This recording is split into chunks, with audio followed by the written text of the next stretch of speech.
langsung ke dia, dia tuh nggak usah minta maaf.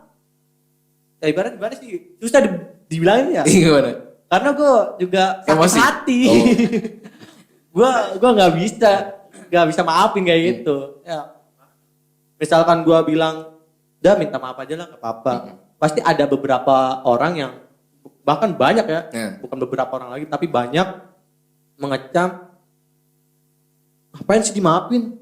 Orang kayak gitu mah emang harus dibunuh, kayak gitu. Harusnya kan nggak seperti itu ya. Kalau kita mengamalkan nilai Islam ya, mengamalkan Islam kan keselamatan, perdamaian. Harusnya kita membuat damai orang lain kan, iya kan? Iya.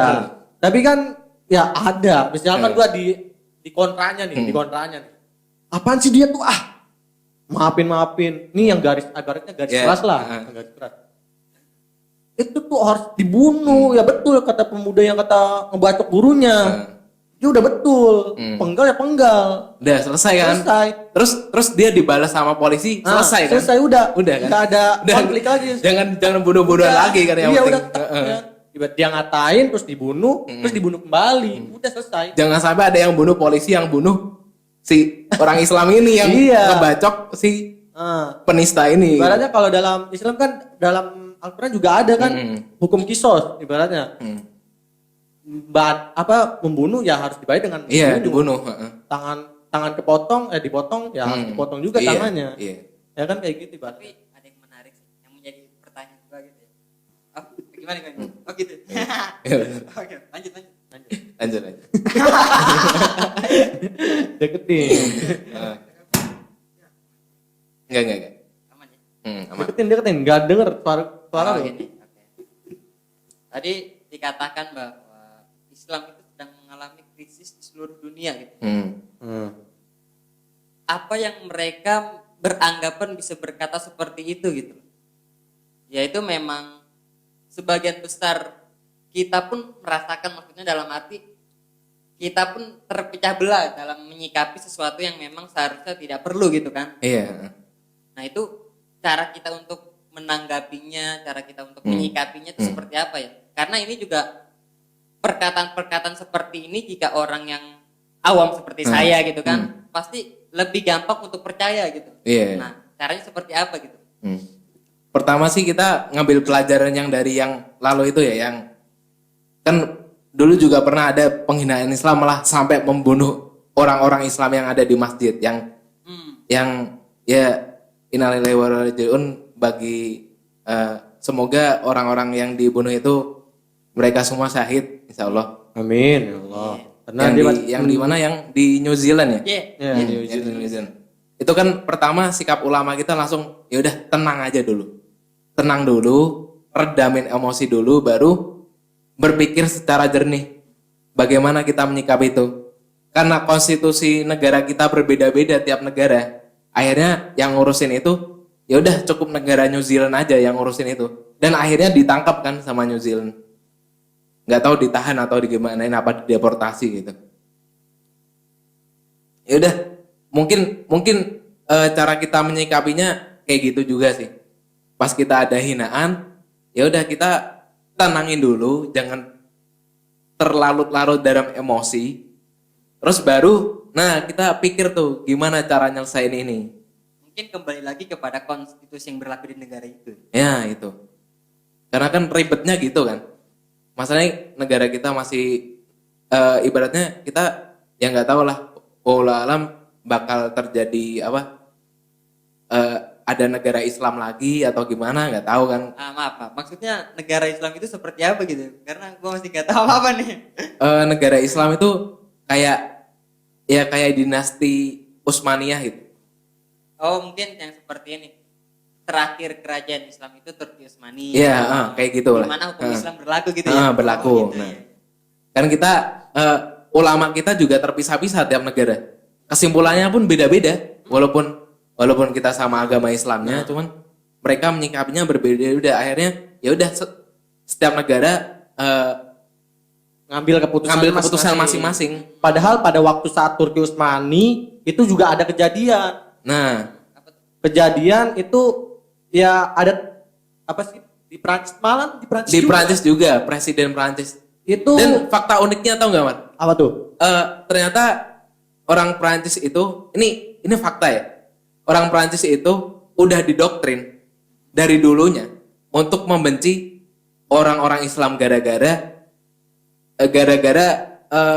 waktu pemerintahannya Sultan Abdul Hamid II itu tegas banget dalam menyikapi orang-orang yang bermain bisnis di dalam negara. Oh iya. Yang bermain-main korupsi gitu. Yang urusan negara sebenarnya harusnya buat rakyat, malah dibuat bisnis.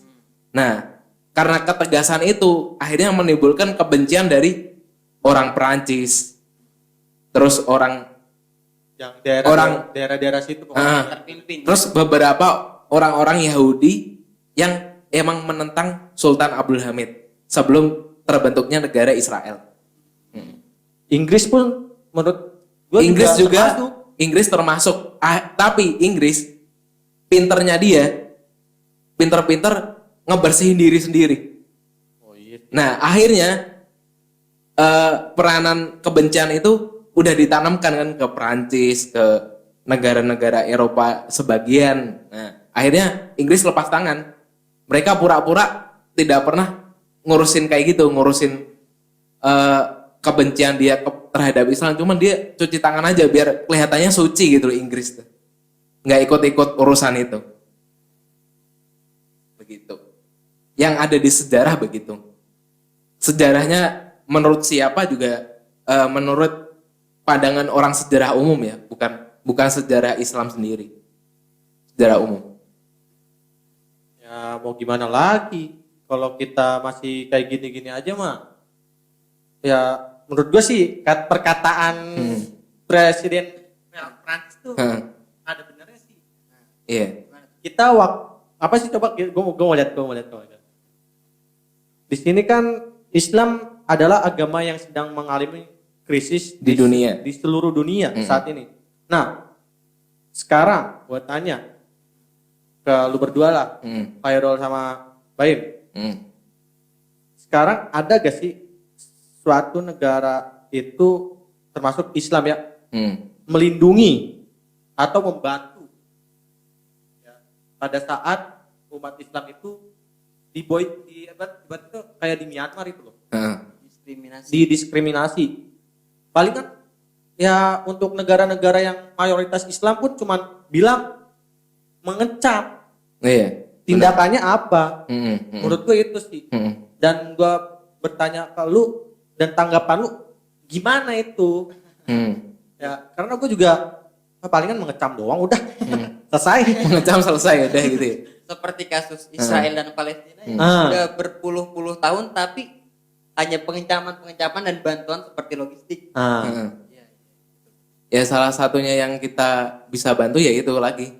Kalau kita bantu secara militer ya susah juga. Kita bukan negara yang bisa berkehendak nggak bisa seenaknya berkehendak kayak negara adidaya Amerika atau Rusia. Kita masih negara-negara yang ibaratnya masih muda gitu loh. Yang pengen maju tapi susah. Kita umurnya masih muda. Karena kita baru ulang tahun kenegaraan berapa? 75 ya?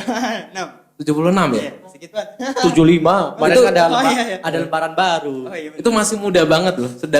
Sedangkan Inggris, Amerika itu kan udah ratusan lebih. Kalau Amerika dulu tuh masih muda sebenarnya umurnya loh.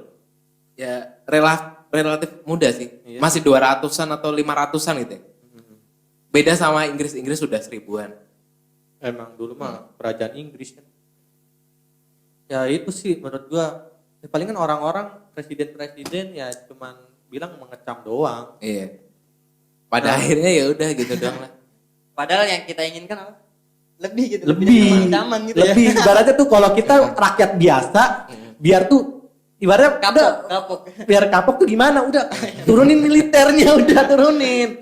Ya, kalau udah selesai tuh militer ya perang udah selesai. Tapi emang sih jalan terakhir segala sesuatu konflik ya. Ya udah perang, apalagi. Pilihan tuh. terakhirnya apa? Ya karena pada saat itu juga Soalnya kalau orang udah nggak mau menerima perbedaan, nggak mau menerima kedamaian, apalagi itu Sebutin. Nggak ada kan? Kalau di dunia Naruto Ya udah, selesainya tuh ada perang dulu. dunia per dunia. Terus nanti baru ya udah kita bernegara seperti biasa lagi. Ada negara api, negara angin, negara air gitu kan. Ya iyalah gitulah. Tapi ini lagi kan menimbulkan perang lagi kan. Nah ibaratnya juga sama Otomatisnya nih. pembersihannya tuh perang. Dari awal abad sebelum Masehi pun Hmm. ada perang juga. Ya, walaupun cuma pedang-pedangan. Hmm. Terus pada zaman kenabian juga perang. Hmm. Nah, itu pun konfliknya juga sama, berawal dari apa sih? Caci maki. Caci maki. Cacian, Hmm. cacian. Tiba-tiba perang aja kan. Terus sama kayak perang dunia pertama. Kalau perang dunia pertama, kalau gua mengambil kesimpulan dari orang-orang flat earth ya. Flat Earth. Oke. Flat Earth, ya. Kita boleh ngambil dari referensi manapun. Bodo amat ya. Bebas kita. Bodo amat. Kita ngeliberal. Ya, kita kan ya bebas ya. Bebas. Udah. Karena Kita ini liberal. Liberal apa dulu ya? Nah, kalau orang flat earth ya, apa sih gua susah banget ngomong flat earth. Flat. Flat Earth. Flat Flat earth. Ya. Flat earth itu tuh berawal dari pertama apa sih? Apa? Pemikiran. Terus Terus kedua ekonomi. Iya. Yang ketiga baru tuh perang militer. Hmm. Jalan satu-satunya. Iya emang. Terus kembali lagi, udah selesai perang dunia pertama, wah sejahtera lagi dong. Wah udah selesai, tiba-tiba Pokoknya siklusnya gini, sejahtera, terus krisis, perang, sejahtera, krisis, perang, gitu deh. Seperti sunatullah gitu ya, selalu terulang gitu ya. Iya. Bakar restart ulang kayak HP gitu, harus di format factory ya harus. Nah, biar bersih, biar Biar bersih. nggak Emang kalau banyak orang bicara, banyak orang tentang tuh pasti ya udah solusinya perang deh. Tapi kalau diidentikan dengan selalu berperang gitu ya. Terlebih kan kita itu menganut agama Islam, ya kan? Yang mana Islam itu terkenal dengan agama damai, Islam rahmatan lil alamin gitu kan. ya. Nggak banyak juga sih pemikiran yang kalau sedikit-sedikit perang itu jadi menyatakan bahwa Islam kok Islam begitu itu, gitu ya. iya. Nah itu sumber pemikiran dari segala sumber itu apa gitu maksudnya yang membuat mereka berucap seperti itu. Nah apa gitu kira-kira? Ya mungkin karena waktu Islam awal-awal merintis tuh harus karena gimana ya? Gue juga nggak ngerti sih sistemnya itu gimana. Pokoknya tahu gue itu mereka setiap negara yang ingin dileburkan sebagai negara Islam itu ada prosesnya namanya negosiasi. Ini mau nggak kita tawarin sistem kayak gini, ditawarin bentuknya sistem gini perdamaian, ditawarin juga masuk Islam. Oke. Ya udah, itu dikirimin nggak cuma sekali, 2 kali. Bahkan nggak tahu ya, sampai 10 kali mungkin bisa. Nah mulai untuk mengajak berperang itu kalau misal salah satu negara itu pas ngirim dia ngehina utusannya atau apa, itu baru negara tolak. Islam menyatakan perang, tapi dengan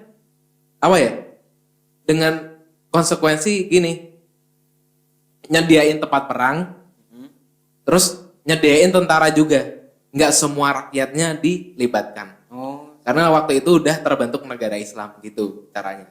Setahu gua gitu. Kalau dilihat-lihat demokrasi ini kan bisa dibilang peradaban baru ya. Mungkin sekitar abad-abad terakhir ini kan, yang mana sebelumnya itu lebih didominan semenjak